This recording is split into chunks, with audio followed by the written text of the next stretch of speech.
Hello दोस्तों, स्वागत है आप सभी का आपके अपने YouTube चैनल ऑनलाइन आईटीआई पर। दोस्तों, ITI electrician theory first year chapter 7 के इंपॉर्टेंट एमसीक्यू क्वेश्चन आज हम सॉल्व करने वाले हैं। इससे पहले चैप्टर 6 तक हमने जो इंपॉर्टेंट क्वेश्चन सॉल्व करवाए थे, अगर वो वीडियोस आपने अभी तक नहीं देखी है तो आप आई बटन पर क्लिक करके देख सकते हैं, क्योंकि ये जो प्रश्न हम सॉल्व करवा रहे हैं ये परीक्षा में आने की मोस्ट प्रोबेबल संभावनाएं रखते हैं। तो इन्हें आप जरूर अच्छे से पढ़ लें, समझ लें और हमारे चैनल को सब्सक्राइब भी कर ले, जिससे कि आगे आने वाली वीडियोस आपको सबसे पहले मिल सके। तो स्टूडेंट, बिना देर के शुरू करते हैं आज के वीडियो को और चलते हैं लेसन 7 के पहले प्रश्न पर, जो कि है एक डीसी परिपथ में सामान्यतः खाली स्थान दिया हुआ है, प्रकार का भार होता है। तो स्टूडेंट, यहां पर डीसी परिपथ में किस प्रकार का भार उपयोग में लिया जाता है यहां पूछा गया है। तो यहां ऑप्शंस में जो सही उत्तर होगा वो होगा प्रतिरोधक। डीसी परिपथ में प्रतिरोधक प्रकार का भार उपयोग में लिया जाता है, क्योंकि इससे ये वोल्टेज ड्रॉप कर देता है। ठीक है।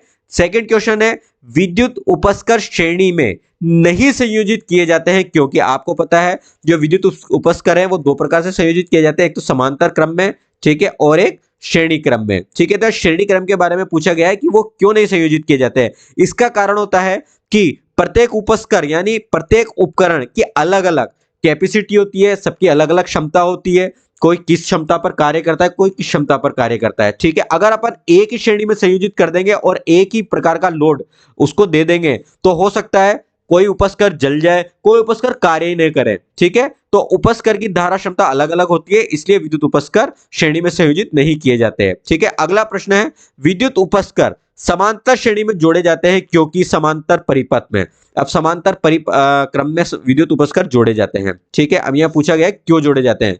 तो इसलिए जोड़े जाते हैं, मैंने आपको पिछले क्वेश्चन में भी बताया था, तो उसी के अनुसार आप सेकंड वाला जो क्वेश्चन है वो भी सोल्व कर सकते हैं।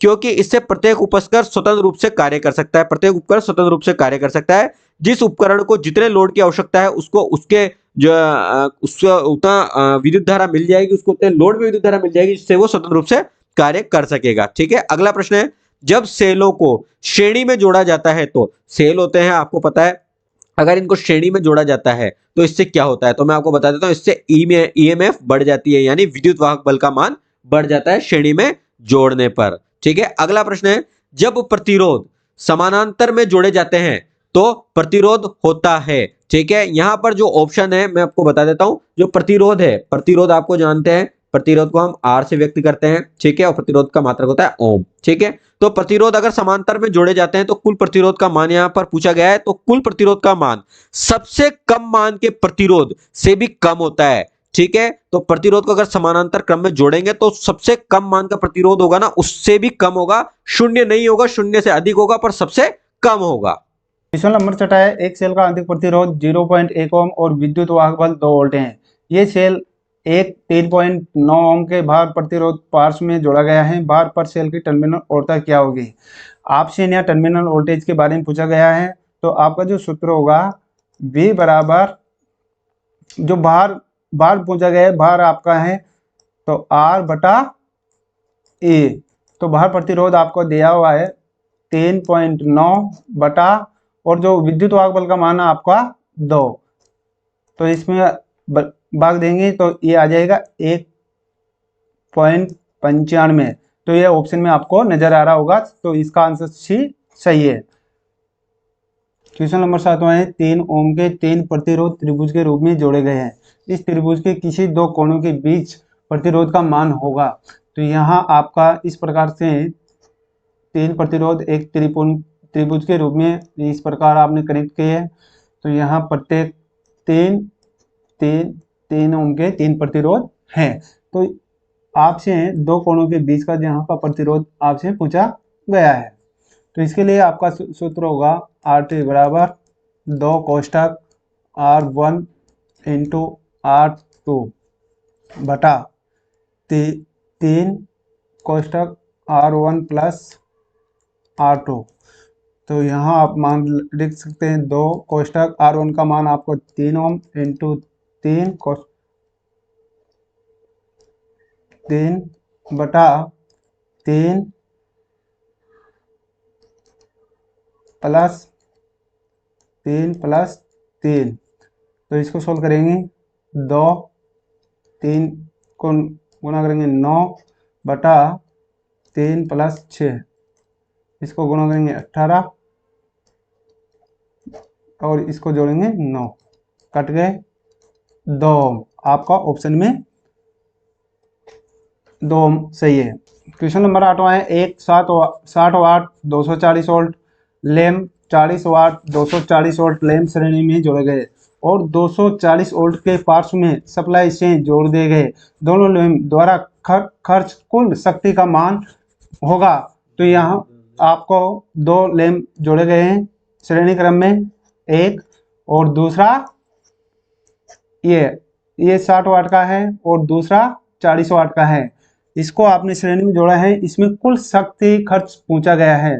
तो सूत्र होता है PT बराबर, इसको आप P1 और इसको P2 मान सकते हो। तो यहाँ सूत्रों का P1 × P2 बटा P1 + P2। तो यहाँ P1 का मान है 60 × 40, 2 का मान, और 60 + 40, इनका सोल्व करेंगे। 4 से 24, 2400 बटा इन दोनों को जोड़ेंगे 100, तो 2 0 से 2, 24 वाट। ये ऑप्शन में आपको मिल जाएगा, तो इसका बी राइट होगा। अगला क्वेश्चन है, 3 सेल जिसमें प्रत्येक AM 2 वोल्ट आंतरिक प्रतिरोध 1 ओम समांतर क्रम में जोड़े गए हैं, तो समूह में AM का मान ज्ञात कीजिए। यहाँ 3 सेल दिए गए आपको इस प्रकार से हैं। प्रत्येक सेल का आंतरिक प्रतिरोध 1 ओम है, इसका भी आंतरिक प्रतिरोध 1 ओम है और इसका भी 1 ओम है। प्रत्येक सेल का विद्युत वाहक बल आपको दिया गया है 2 वोल्ट, ये 2 वोल्ट और 2 वोल्ट। इस समूह में का मान समांतर क्रम में जोड़े गए हैं, तो यहाँ जो विद्युत वाहक बल का मान वो भी 2 वोल्ट होगा। वो किस प्रकार, क्योंकि इसका जो सूत्र होता है ET बराबर A। तो यहाँ टोटल आपसे पूछा गया है और प्रत्येक का आपको दिया हुआ है 2 वोल्ट, तो ऑप्शन में 2 ही रहेगा, तो A सही रहेगा आपका। जब एक सेल का आंतरिक प्रतिरोध बाहर प्रतिरोध से अधिक हो, तब सेल से उच्च धारा प्राप्त करने के लिए सेलों को जोड़ना चाहिए।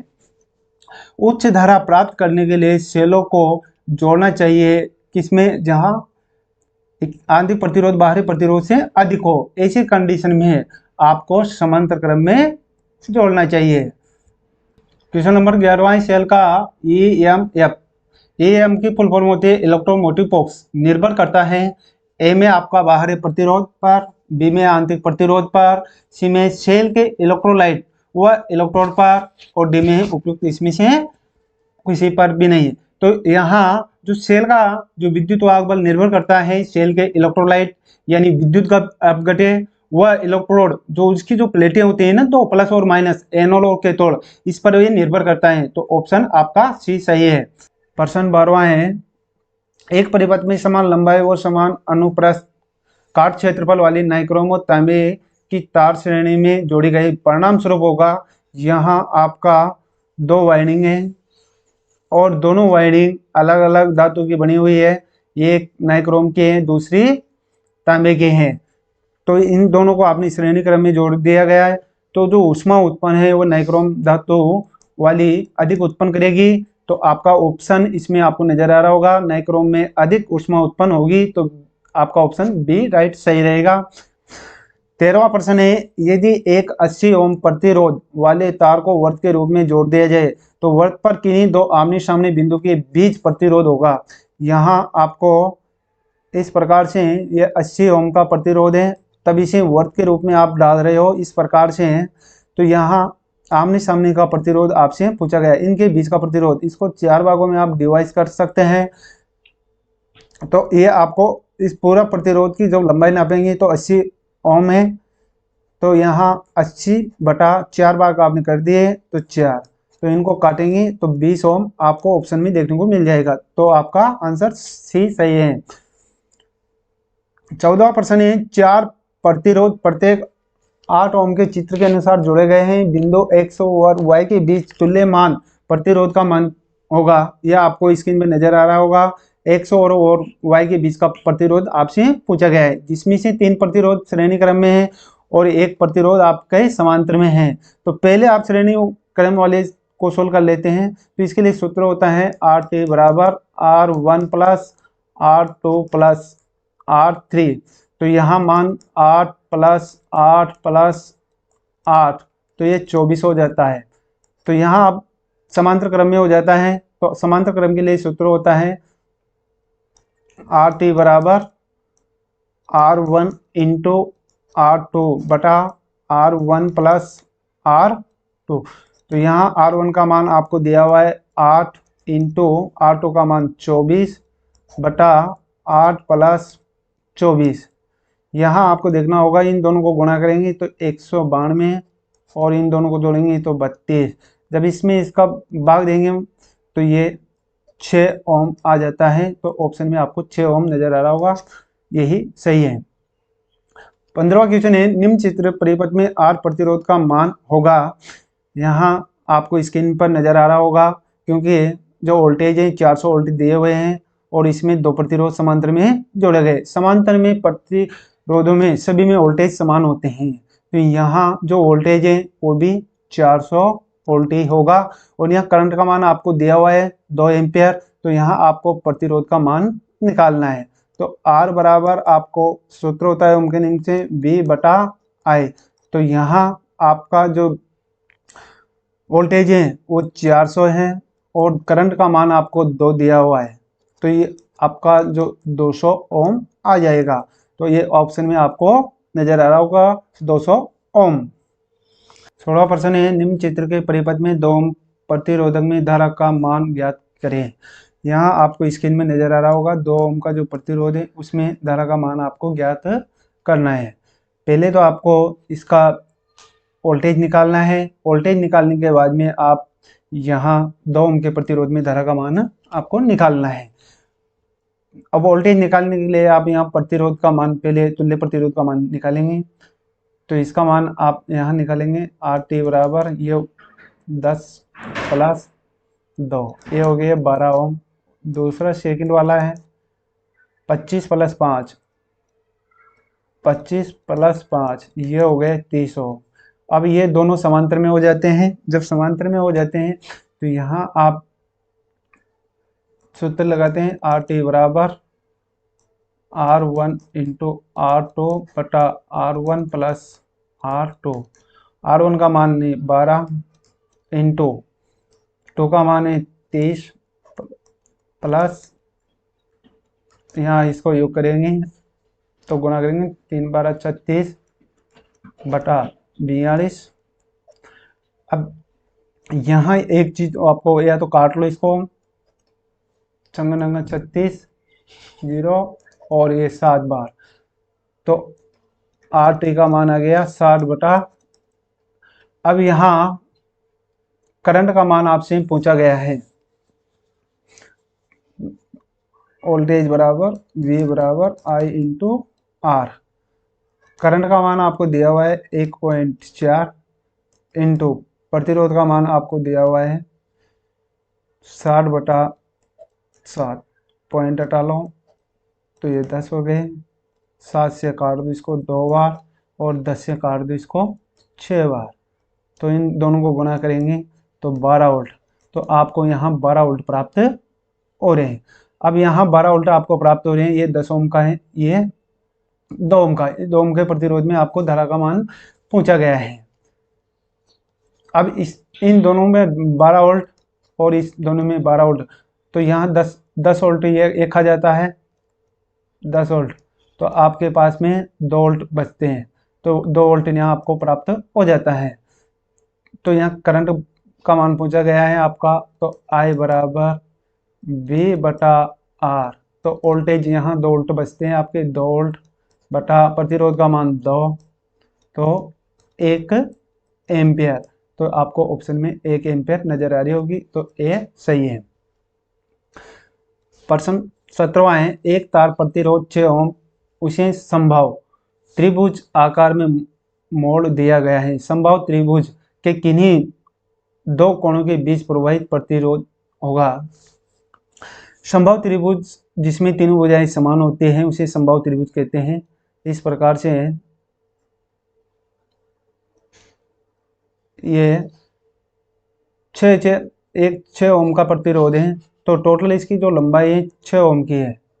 इसे समबाहु त्रिभुज में आपने कर दिया गया, तो प्रत्येक में 2-2 ओम के प्रतिरोध हो गए समबाहु त्रिभुज में, क्योंकि तीनों भुजाएं समान होती हैं। मरोड़कर समबाहु त्रिभुज के दो कोणों के बीच का प्रतिरोध आपसे पूछा गया है, यहाँ और इनके बीच। यहाँ आपका जो सूत्र होगा RT बराबर 2 कोष्टक R1 प्लस R2 बटा 2 R इंटू R1 प्लस 2। तो यहाँ आप सोल्व करेंगे, 2 दूनी 4 बटा 2 प्लस 2 4, इन दोनों को करेंगे 8 6 काटेंगे, 2 से काट रहे हैं 4 बार और ये कट रहे हैं 3 बार, 4/3 आपको नजर आ रहा होगा, तो ऑप्शन सी सही है। 18वां प्रश्न है, निम्न दर्शित चित्र में शाखा और एक्स में धारक की मात्रा क्या होगी। आपको जो स्क्रीन पर जो इसमें 5 शाखा निकली हुई है धारा की, तो यहाँ OX में धारा की मात्रा आपसे पूछी गई है। यह है किरचॉफ के नियम के अनुसार इसको सोल्व करते हैं। इसमें जो तीर का निशान आपको नजर आ रहा होगा, ये अंदर या बाहर धारा जाते हैं उन पर आधारित होता है। यहाँ हम देखेंगे कौन सी धारा अंदर आ रही है, कौन सी धारा बाहर जा रही है। तो आपको ये स्क्रीन में नजर आ रहा होगा, ये धारा ये बाहर जा रही है, तो इसको I1 मान सकते हो आप। I1 बराबर 5 एम्पेयर है। ये धारा अंदर जा रही है, तो इसको I2 मान सकते हैं आप, I2। तो ये 6 एम्पेयर की धारा है। इसी प्रकार से सब ये आपको ये धारा भी, ये भी अंदर आ रही है और ये भी अंदर आ रही है, मात्र एक ही धारा बाहर जा रही है। तो आप यहां सूत्र लगा सकते हैं I1, और ये धारा भी आपके अंदर जा रही है, तो इसको 3 बराबर I2 plus I4 plus I5, इस प्रकार से आप सूत्र लगा सकते हैं। तो यहाँ इसका मान आपको लिखना है। I1 का मान यहाँ आपको नजर आ रहा होगा 6 एम्पेयर, और इसके बाद में I3 जो आपसे पूछा गया है इसका मान निकालना है आपको। इसके बाद में I2 का मान आपको नजर आ रहा है 5। इसके बाद में आपके I4 का मान नजर आ रहा है आपको 2.5 प्लस, और I5 का नजर आ रहा है 10। इनका योग करेंगे तो 6 प्लस I3, इनको जोड़ने पर आएगा 17.5। जब इसका पक्षांतर करेंगे I3 बराबर 17.5 माइनस 6, तो I3 बराबर इसको घटाएंगे तो 11.5 एम्पेयर। ये आपको ऑप्शन में मिल जाएगा, तो आपका डी सही है। 19वां क्वेश्चन है, यदि ओम मीटर X और Y के बीच संयोजित हो तो प्रतिरोध पाठ्यांक क्या होगा। ये आपको स्क्रीन पर ओम मीटर लगा हुआ है, यहाँ रीडिंग ये बता रहा है 1 मेगा ओम और 0.5 L का मतलब होता है हेनरी, इसका प्रेरक तत्वों का मान बताता है। तो यहाँ ये आपको नजर आ रही है, ये पूरी की पूरी कुंडली है यहाँ से यहाँ तक, ये आधे की ही 1 मेगा ओम बता रहा है। तो ये इसकी पूरी की आप जब निकालेंगे तो इसकी जो रीडिंग निकालेंगे तो यहाँ से यहाँ तक 1 मेगा ओम ही बताएगा, क्योंकि इसके 2 भाग आपने कर दिए। तो यही आपसे यहाँ पूछा गया है। और ये ऊपर X और नीचे Y, इनके बीच का जो आपको रीडिंग लेने के बाद इसका जो प्रतिरोध का मान पूछा गया है, तो एक का आधा का आपको दिया हुआ है 1 मेगा ओम। जब इसका पूरा का निकालेंगे तो ये 1, फिर आप जोड़ देंगे तो वो भी 1 ही निकलेगा, 1 मेगा ओम। तो इनको जोड़ेंगे तो 2 मेगा ओम, ये आपको ऑप्शन में मिल जाएगा। तो इसका आंसर डी सही है। प्रश्न 20वां है, दो श्रेणी में जुड़े प्रतिरोधों के पार्श्व में 120 वोल्ट प्रदान किए जाते हैं। इनमें से प्रतिरोध R1 के पार्श्व में 50 वोल्ट तापात हो रहे हैं, तो R2 में होने वाली और्तापात होगी। यहाँ आपको समझना पड़ेगा, ये आपके दो प्रतिरोध हैं, श्रेणी में जोड़ रखे हैं। इनके समांतर में आपको 120 वोल्ट की सप्लाई दी हुई है। ये आपका R1 है, ये R2 है। तो यहाँ जो और्तापात हो रही है आपके इसके समांतर में वो 50 वोल्ट हो रही है। आपसे यहाँ और्तापात का मान आपसे पूछा गया है, तो ये है। तो यहाँ इसमें जब, क्योंकि श्रेणी क्रम में जो और्तापात हैं वो सभी प्रतिरोधों में अलग अलग होते हैं, तो आपका जो टोटल वोल्टेज है वो 120 है। तो यहाँ अपन लिखेंगे V टोटल कितना है 120। जब इसमें R1 में कितनी हो रही है 50, तो यहाँ एक -50 कितने बच गए 70 वोल्ट। तो यहाँ आपका 70 वोल्ट होगा। तो ऑप्शन में आपको नजर आ रहा होगा, तो इसका आंसर सी है।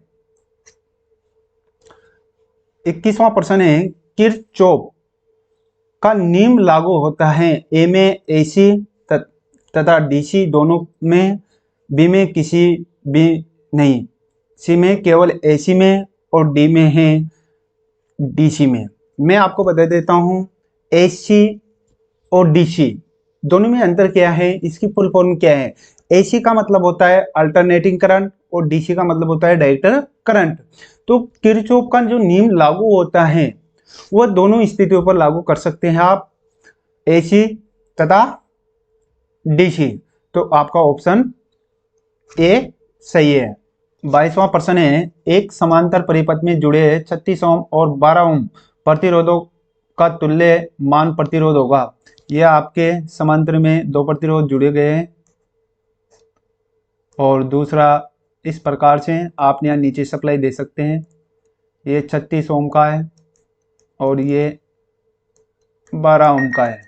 तो यहाँ तुल्य प्रतिरोध का मान आपसे पूछा गया है, तो इसको सोल्व करेंगे। सूत्र होता है RT बराबर R1 इंटू R2 बटा R1 प्लस R2। तो यहाँ आप मान लिख सकते हो 36 इंटू 12 बटा 36 प्लस 12। तो इनको गुणा करेंगे तो 432 और इनका योग करेंगे 48। इसको काटेंगे तो 9। ये आपको ऑप्शन में देखने को मिल जाएगा। तो इसका आंसर डी सही है। 23वां प्रश्न है, चित्र में दर्शाए अनुसार परिपथ के संदर्भ में V को R और I से निर्धारित किया जाता है। आपको जो डायग्राम नजर आ रहा है, इसमें जो सप्लाई स्रोत के रूप में आपकी बैटरी लगी हुई है, और इसके बाद में इसके समांतर में वोल्ट मीटर लगा हुआ है, और इसके श्रेणी क्रम में एम्पीयर मीटर है, और यहाँ आपके लोड प्रतिरोध जोड़ा गया है। तो यहाँ आपको तीनों के बारे में, वोल्टेज, प्रतिरोध और धारा के बारे में आपको यहाँ निर्धारण करना है। तो यहाँ आपको एक त्रिभुज बनाना पड़ेगा। त्रिभुज में तीनों चीज, वोल्टेज, धारा और करंट, प्रतिरोध, तीनों को निर्धारित करता है। तो यहाँ आपके 3 सूत्र बनते हैं। पहला है V बराबर I इंटू R। दूसरा, जब आपको करंट ज्ञात करनी है तो I बराबर V बटा R। और तीसरा है R बराबर V बटा I। तो ये ऑप्शन में आपको एक सूत्र नजर आ रहा होगा, तो ये ए वाला नजर आ रहा है, V बराबर I इंटू R। 24वां प्रश्न है, एक हीट स्टोन सेतु में जो गैल्वेनोमीटर द्वारा जब धारा नहीं बहती है तो सेतु परिपथ में निम्न कहते हैं। ये आपको डायग्राम नजर आ रहा है। यहाँ एक सेल लगा हुआ है, ये वन वे स्विच हैं और यहाँ जो 4 प्रतिरोध लगे हुए हैं और यहाँ बीच में आपको जो नजर आ रहा है ये गैल्विन मापी है और यहाँ एक स्विच लगा हुआ है। जब धारा प्रवाहित होती है तो यहाँ दो भागों में बट जाती हैं। तो यहाँ जब धारा ये स्विच को ऑन करते हैं या ऑफ करते हैं तो इन दोनों की स्थिति के बारे में यहाँ से आपसे पूछा गया है। तो यहाँ ऑफ हो रहा है तब यहाँ गैल्विन मापी में किस प्रकार का परिपथ दर्शाती हैं, तो यहाँ वही आपसे पूछा गया है। ए में असमूलित, बी में संतुलित, सी में असंतुलित और डी में खुला। तो यहाँ ऐसी स्थिति में जब इसमें करंट प्रवाहित नहीं होती हैं, ऐसी स्थिति में इन चारों प्रतिरोधों को संतुलित परिपथ हम कह सकते हैं। तो बी सही है। 25वां प्रश्न है, चालक का प्रतिरोध बढ़ जाता है जब। ऑप्शन में आपको 4 नजर आ रहे हैं। पदार्थ में विशिष्ट प्रतिरोध कम हो जाता है, बी में कनेक्टर की लंबाई बढ़ जाती है, सी में कनेक्टर यानी चालक होता है, कनेक्टर का अनुभागीय क्षेत्रफल कम हो जाता है, डी में तार के स्वायत्तता यानी चालकता बढ़ जाती है। तो आपको एक सूत्र याद रखना है कि जैसे जैसे ये चालक है लंबाई बढ़ाते हैं तो प्रतिरोध निश्चित रूप से बढ़ता है। तो R बराबर L, जैसे जैसे चालक की लंबाई बढ़ती है वैसे वैसे प्रतिरोध बढ़ता है। तो कनेक्टर का मतलब होता है चालक, तो इसका ऑप्शन बी सही है। 26वां प्रश्न है, यदि एक 1500 ओम वाला प्रतिरोध 0.08 एम्पियर धारा प्रवाहित कराता है तो इस प्रतिरोध में खर्च शक्ति होगी। यह आपका रेजिस्टेंस है, इसमें जो मान दिया हुआ है 1500 ओम का है, इसमें जो करंट का मान दिया हुआ है आपको वह 0.08 एम्पेयर है। तो यहाँ आपसे पावर का मान पूछा गया है, तो P बराबर I² R होता है। I का मान आपको दिया हुआ है 0.08 का होल स्क्वायर इंटू पावर प्रतिरोध का मान आपको 1500 दिया हुआ है। तो इसको आगे सोल्व करेंगे, 0.0064 इंटू 1500, इन दोनों को जब गुणा करेंगे तो 9.6 वाट आपको आ जाएगा। तो ऑप्शन सी सही है। 27वां क्वेश्चन है, निम्न दर्शाए गए परिपथ में धारा ए से बी की ओर बंद परिपथ में प्रवाहित हो रहे हैं, बिंदु ए व बी के बीच विभवांतर ज्ञात करें। विभवांतर आपसे पूछा गया है। ये ए बिंदु है, यह बी बिंदु है, यहाँ 3 एम्पीयर की धारा प्रवाहित हो रही है और इसके बीच में 6 ओम का एक रेजिस्टेंस जोड़ा गया है, ये सेल है और फिर वापस से एक रेजिस्टेंस जोड़ा गया है, यहाँ 3 ओम का और फिर सेल लगा हुआ है 6 वोल्ट की। तो इस प्रकार से इनके बीच का जो विभवांतर आपसे पूछा गया है। तो डीसी परिपथ में जब सेल का प्रयोग होता है डीसी परिपथ, यहाँ विभवांतर का मान आपसे पूछा गया है। तो बी बराबर सूत्र होता है I इंटू R। तो श्रेणी परिपथ में धारा का मान समान होता है, तो यहाँ भी 3 एम्पियर ही प्रवाहित होगी। तो देख V बराबर धारा का मान 3, रेजिस्टेंस का मान आपको दिया गया है 6, तो इनको सोल्व करेंगे तो 18, तो यहाँ 18 वोल्ट हो जाता है। उसी प्रकार से आगे चलेंगे तो यहाँ वही वापस सूत्र लगाएंगे, V बराबर I इंटू R, धारा का मान 3 इंटू प्रतिरोध का मान आपको दिया गया है 3, तो ये 9 वोल्ट हो जाता है। जब इन दोनों को जोड़ेंगे 18 प्लस 9 तो ये 27 वोल्ट हो जाता है। परंतु यहाँ 8 वोल्ट और 6 वोल्ट है, तो 8 में से ये 8 वोल्ट है और -6, तो इसको घटाएंगे, यहाँ 2 वोल्ट बच जाता है। ये 2 वोल्ट इधर जोड़ेंगे तो ये 29 वोल्ट हो जाता है। तो ये ऑप्शन में आपको मिल जाएगा, तो सी सही है। 28वां प्रश्न है, निम्न चित्र में कुल प्रतिरोध का मान होगा। यहाँ आपको जो डायग्राम नजर आ रहा है, यहाँ 2 लैंप लगे हुए हैं 1 और B। तो यहाँ जो लैम्प का मान दिया है 100 वाट का है, दूसरा 40 वाट का है। तो यहाँ कुल प्रतिरोध आपसे पूछा गया है कितने ओम के हैं।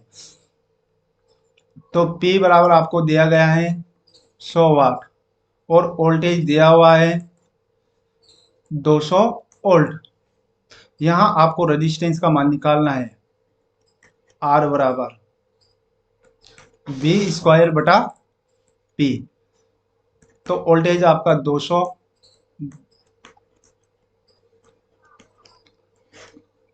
पावर का मान आपको 100 दिया है, 0 से 0, 400 ओम का आपका आ जाता है। दूसरा आपका दिया हुआ है, ऐसे किसी सूत्र से आप प्रयोग कर सकते हैं,